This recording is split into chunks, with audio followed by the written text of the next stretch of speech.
네, 안녕하십니까. 2022년 11월 2일 마감 시간 내드리겠습니다. 자, 오늘은 시장은 큰 변동이 없었습니다. 근데 개별적으로 오늘 이제 낙폭 과대 우량주들이 좀 반등이 나왔습니다.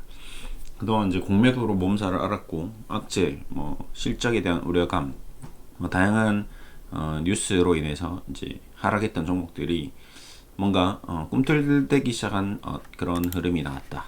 우선 업종별로 조금씩 봐드릴 수 있도록 하겠습니다. 첫 번째, SK 바이오사이언스 지금 고점 대비 76% 하락 중입니다. 그렇죠? 엄청난 하락을 했습니다. 상장되고 신규 상장주로 굉장히 좋은 모습을 보였다가 지금은 주가가 굉장히 힘든 국면까지 와 있는 거죠. 67,400원까지 빠지고 오늘 거의 10% 가까이 반등이 나왔습니다. 시가총액 6조 4천억.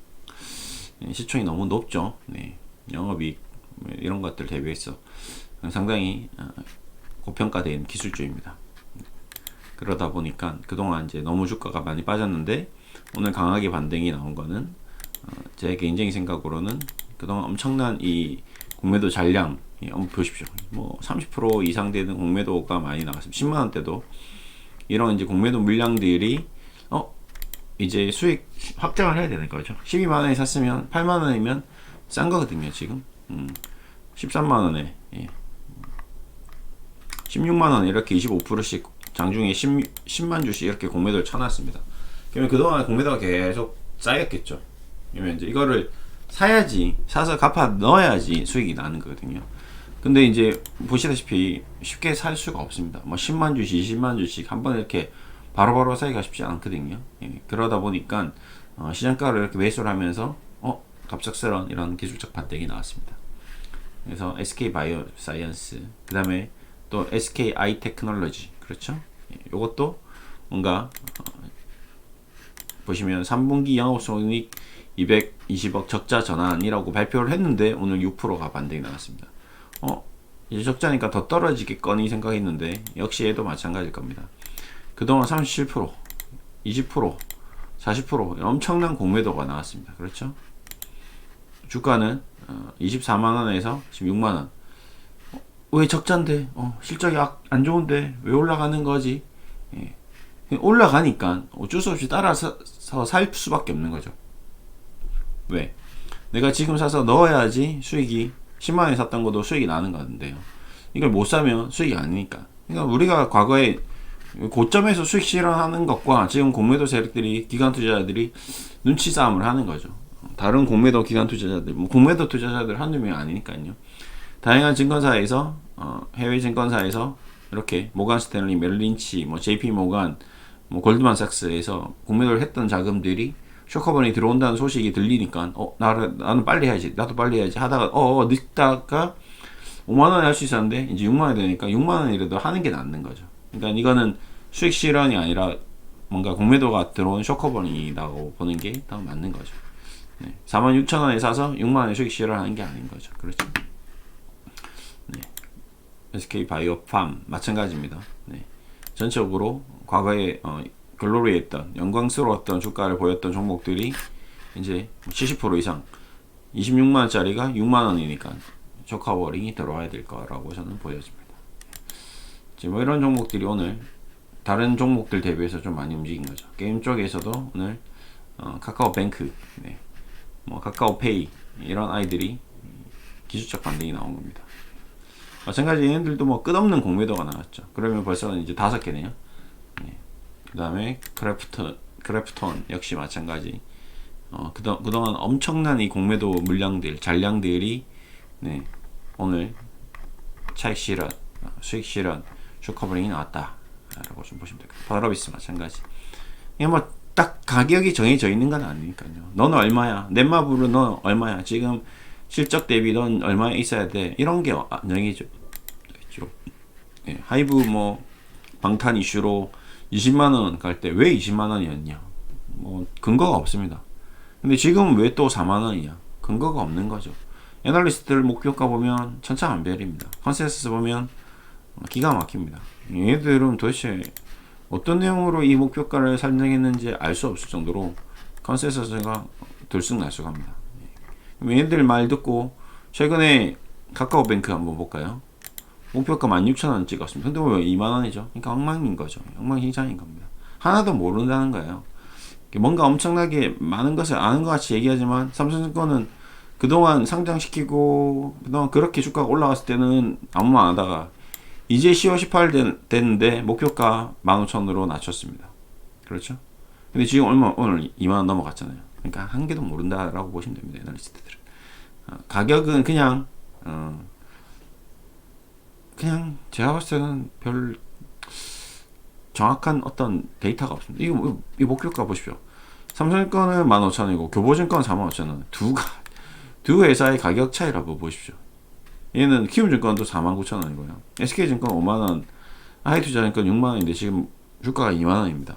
그러니까 전혀 근거가 없다라는 거죠. 같이 그냥 내용은 참고하시되 이 가격은 의미 없다, 무의미하다. 적정 주가라는 것은 도대체 무슨 말인지 전 공감이 안 되는 그런 용어들인 것이죠. 그래서 증권사 애널들은 그 내용의 리포트는 이 내용을 보시면 실적이 어느 정도 나오고 있구나, 실적이 올라가고 있구나, 실적이 빠지고 있구나, 이런 거 정도 위주로 참고하시고 가격은 안 보시는 게 더 큰 도움이 될 것 같습니다. 파라비스. 그래서 기술주 위주로 오늘 큰 반등이 나왔다. 요 얘기를 좀 드리고, 엊그제도 계속 최근에 이제 쇼커버링 얘기를 드리고 있습니다. 쇼커버링이 나올 수 있다. 낙폭 과대주들은 그동안 워낙 많이 빠졌고 시장 대비 비이성적으로 빠졌기 때문에 그 비이성적으로 빠진 부분이 또 비이성적으로 오늘 상승한 거죠. 도대체 오늘 왜 올라? 개인 투자자들 이제 다 떠났죠. 이제 갈 사람들 다 집에 갔습니다. 그 쇼커버링을 하는 과정에서 마지막으로 스트릭 실현하는 거는 뭔가 제가 봤을 때는 이 개인들이 물량을 지금 가져가는 게 아니라 자기 자전 매매일 수도 있습니다. 자기가 팔았던 걸 다시 사고 샀던 걸 다시 팔고 또 그리고 또 지금 또 이제 공매도를 다시 한번 해볼까 생각하는 사람들도 있고, 기관 투자자들 물량이 기관끼리 외국인 대 기관, 거의 기관들 위주로 거래가 일어나고 있다라고 좀 보시면 되고요. 그다음에 조금 특이한 점은 오늘 거래가 그런 과정에서 굉장히 큰 거래가 나왔다. 카카오뱅크 같은 경우도 오늘 거래량이 뭐 거의 몇 주죠? 2,500만 주가 나왔거든요. 굉장히 크죠. 카카오도 220만 주, 평상시 거래량보다 3-4배가 더 많이 나왔습니다. 이런 것들은 이제 가격 저가에서 손바뀜 현상일 수도 있고요.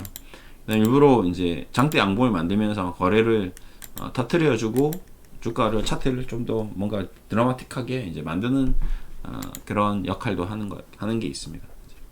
바닥에서 거래 터졌네, 쌍바닥 찍고 올라오네, 3천 쌍바닥, 세 번째 바닥, 이런 것들을 만드는데 기관 투자자들도 결국에는 인간이거든요. 인간은 뭔가 논리적 근거도 중요하지만 이 내러티브 전략, 스토리텔링도 굉장히 중요합니다. 자, 봐봐, 이제 바닥 쳤잖아. 근데 바닥 쳤는데 그거에 대한 좋은 시그널이 뭐지? 거래량이 터져줘야 된대. 그건 과거부터 있었다는 얘기죠.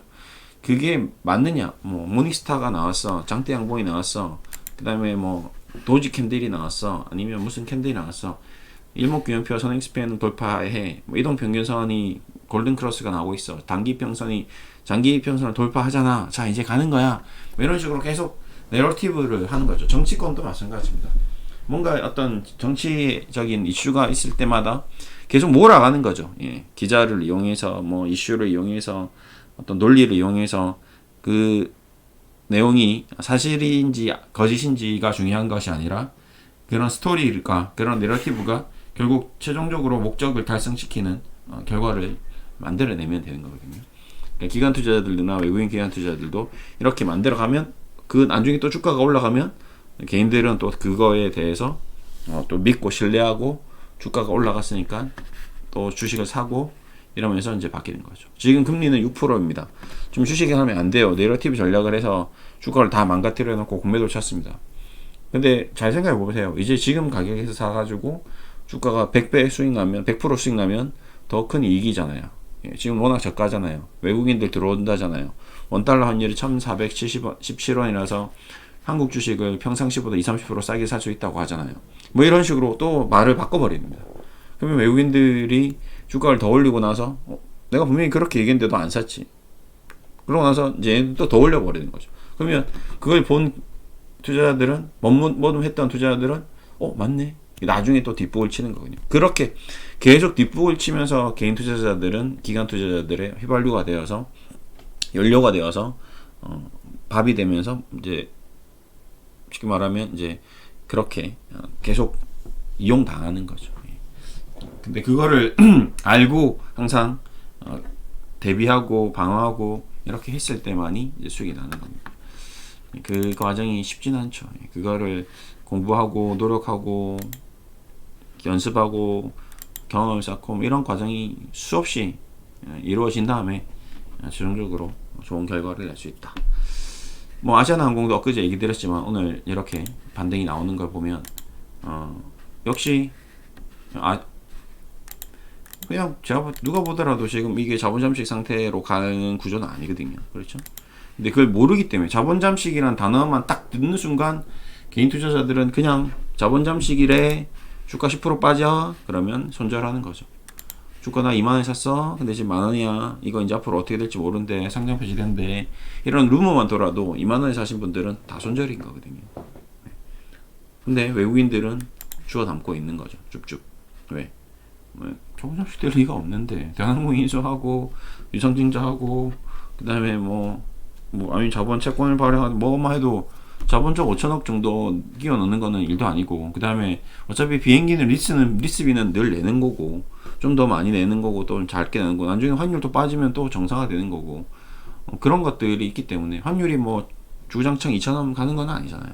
다시 1,300원, 1,200원 되면 그럼 다시 아시아나항공은 15,000원, 20,000원 가는 거겠죠. 이런 식으로 시장이 계속 사이클을 그리는 거죠. 올라갔다 내려갔다 올라갔다 내려갔다.